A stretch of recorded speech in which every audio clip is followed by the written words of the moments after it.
Well, I'm associated with Pauma Valley. My mom and a family friend bought a 5-acre avocado grove.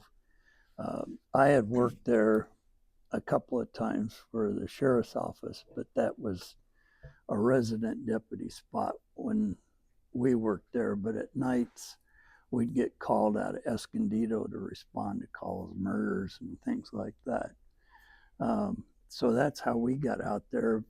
Family friend and my mom bought the 5-acre avocado grove, and then we were living in Iowa at the time, and we came back and took over the property and built onto it, so forth. So that's how we got started. Jumped right into community involvement. A friend of mine from the sheriff's office, Don Continelli, recruited me to be in the Lions Club. And that was a great opportunity because there were so many people that were involved with the Lions Club that we heard and saw all these stories as we went along. Steve and Marianne Borden were big growers down there and friends with all the people. As a matter of fact, Steve Borden helped to demolish John Wayne's adobe house, which was in the Pauma Country Club. And Steve took all the adobe blocks over to his storage barn where he processed all the avocados and was going to sell them as part of John Wayne's house. But John Wayne was riding his horse from the country club up into a grove. Well, it turned out it was Millard Beamer's grove, which Millard Beamer was one of the largest orange growers in Pauma Valley and was the president of the Sunkist packing house. So he was out in his grove working, and here comes a man on horseback. Well, the man stopped to introduce himself as Marion Morrison, which is John Wayne, but he introduced himself by his Christian name. Of course, Millard recognized him right away and said, "Hi, how you doing, Duke?" And he says, "I hope you don't mind if I ride through your grove." He said, "You just make yourself at home anytime you want. You ride through there." So that was a John Wayne story.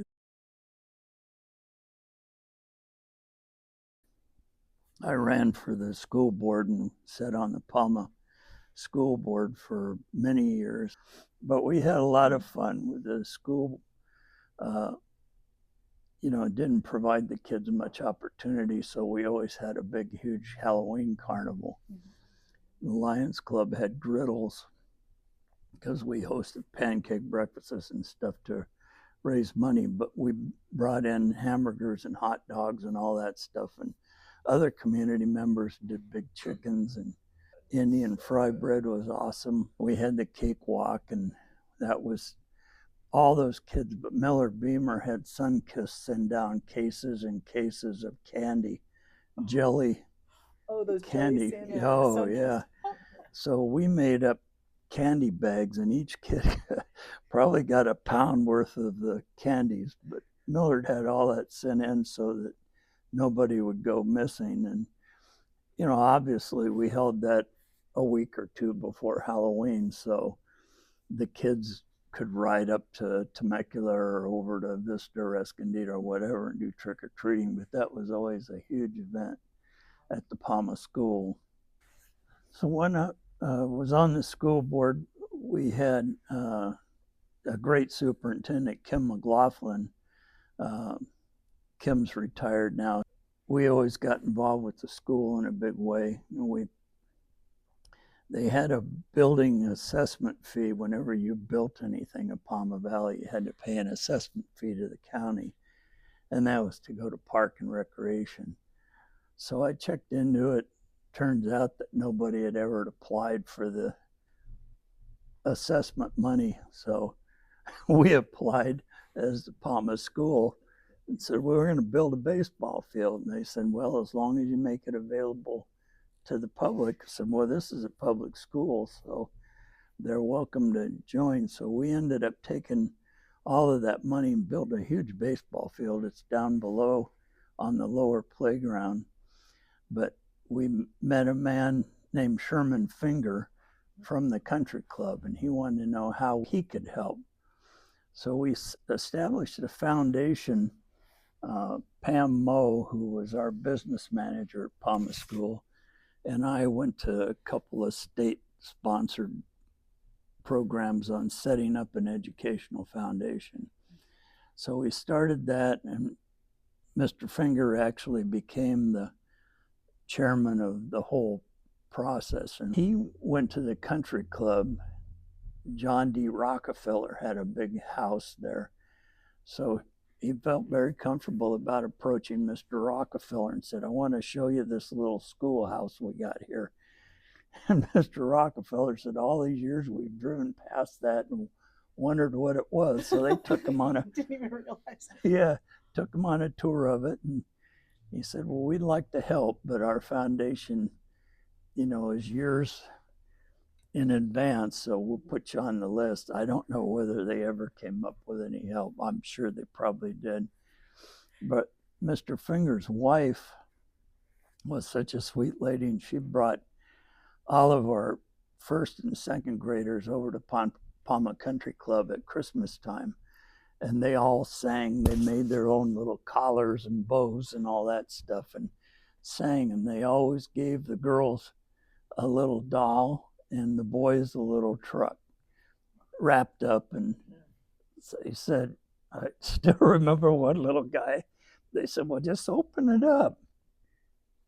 He said, I don't want to open it up. It's the only present our family's going to get.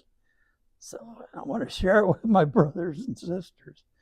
So needless to say, we said, who is this kid? And we're going to find out. And they can take care of him individually. But there was all kinds of stories like that. We had 2 little boys that would miss 2 days of school, and then the other one would miss 3 days of school. So we brought them in. So what's going on here? Why are you guys missing? They said, we only have 1 pair of shoes. So the one gets to wear them 2 days a week.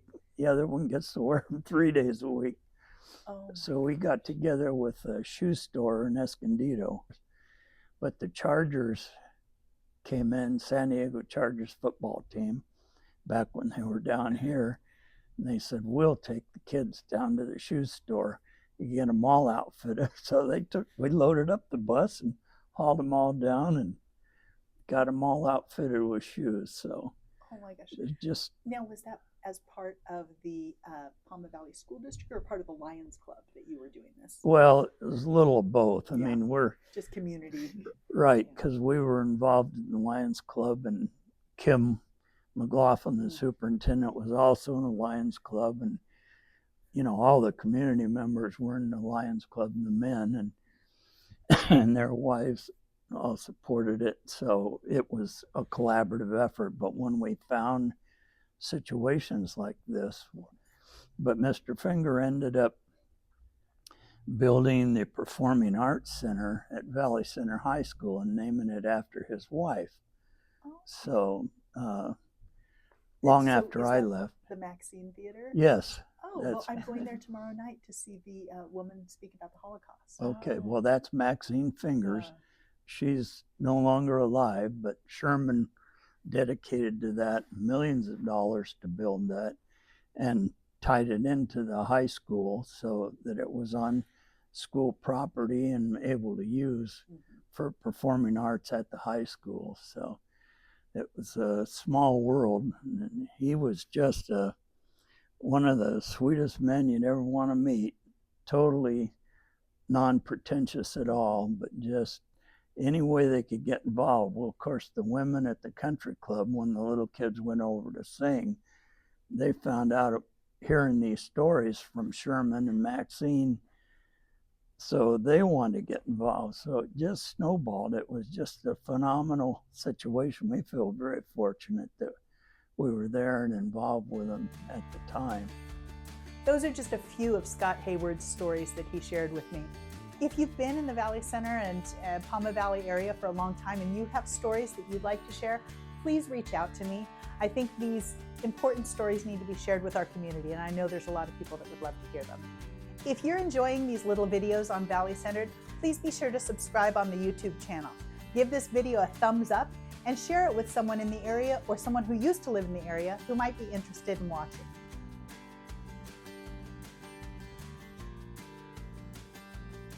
I'm curious if you've been back, and was the baseball field maintained, and is it still in use? Yeah. Well,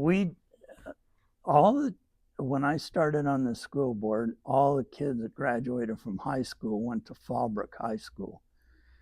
So they ended up getting bused for a better part of an hour down Highway 76 all the way up to Fallbrook. And so one thing that I did was explore merging ultimately to be totally independent, merging with Valley Center. Mm-hmm. That meant that all the kids would go to the high school, Orange Glen High School in particular, until Valley Center severed themselves from Escondido and built their own high school. So we were involved with the founding group for Valley Center High School too as a result of it.